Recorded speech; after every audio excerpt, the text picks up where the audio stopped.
si Wenny. Ayan o, nag-aayos na kami. Dapat ang appointment namin 10 AM. Kaso sumasakit-sakit na yung tiyan ni Wenny. Tsaka nag-i-spotting na siya. So kailangan namin pumunta ng ospital.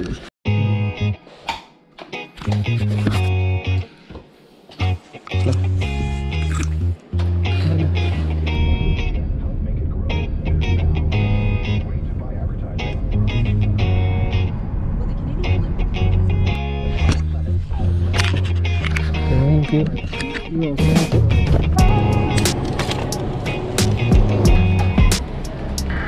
Alam mo kung saan?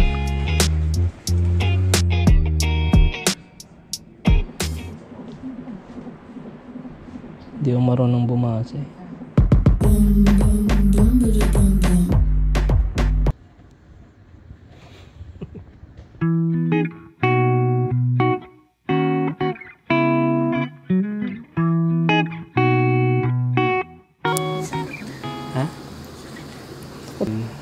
Hindi rin siya pwede kumain ng madami. Ipan mo nga ako dito. Dapat ganito daw kala. Wala akong maano eh.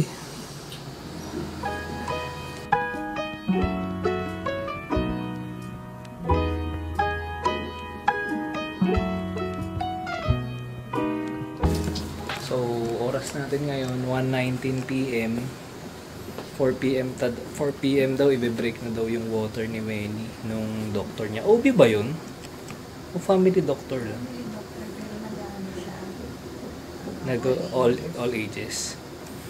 Swerte lang din kami sa doktor ni Wenny kasi napakabait. Pas pabugso-bugso dito, no. Nandito lang ba siya? O nasa labas siya? Tapos na sa So yun, bibili muna ako ng lunch guys kasi di pa ako makain. Ha? Di pa ako makain. So bibili muna ako sa baba ng Tim Hortons. So ito yung panahon pa ngayon. Maano din eh. Maulan-ulan ngayon, makulimlim.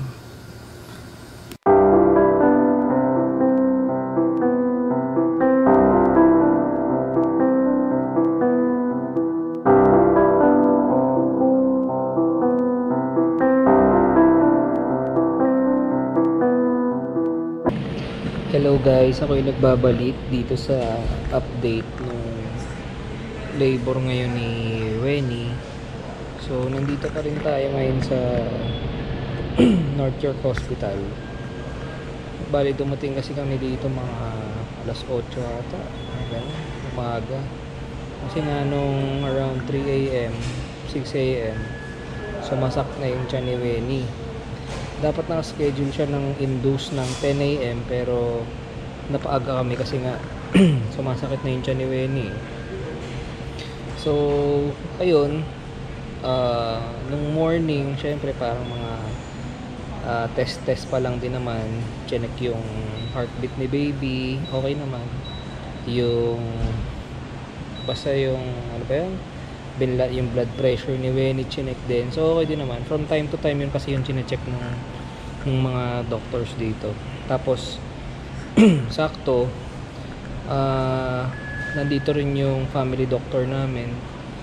Na tiyempo na may schedule din siya dito kasi meron din siyang clinic sa labas eh. So at least meron siyang schedule talaga na work dito sa North York. So at least natututukan niya yung labor ngayon ni Wenny, yung scheduled labor ni Wenny ngayong araw. Tapos nung this afternoon, syempre, meron ding mga challenges like yung around mga 12 to 2, nagko-contract na yung tiyan niya eh.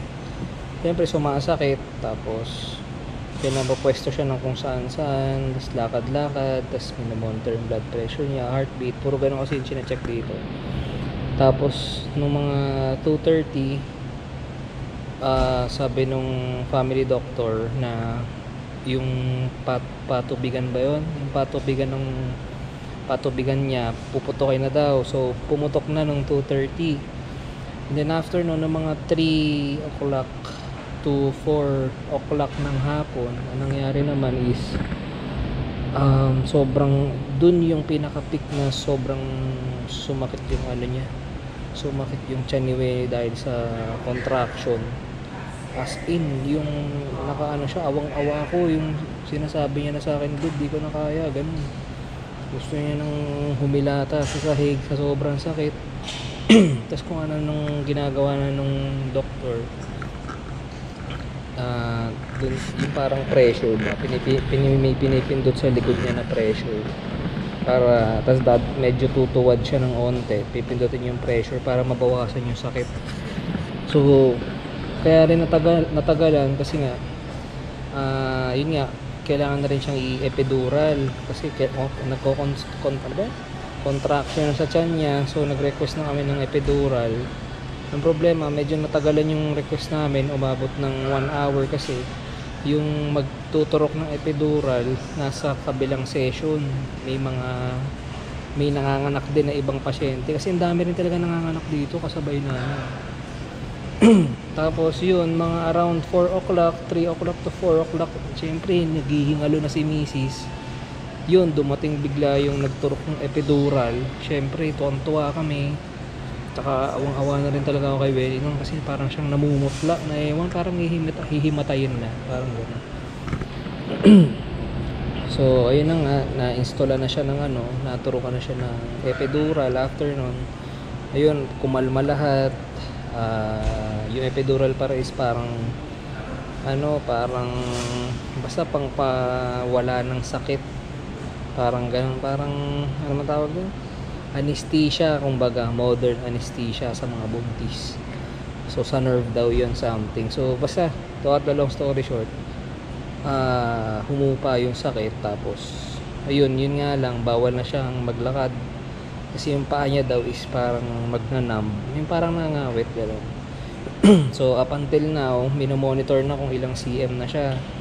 Naging 4 cm nung mga alas 5. Tapos itong oras na ngayon, anong oras ba?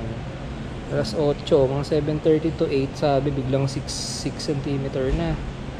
Ay hindi, sorry, 8 cm na daw ngayon. So parang plus 2 ng plus 2 yung ano, yung laki, yung sa centimeter ni Wenny something. So naging 6, naging 4, naging 6, naging 8. So so mga 2 plus 2 cm na lang kasi ganun pala yun.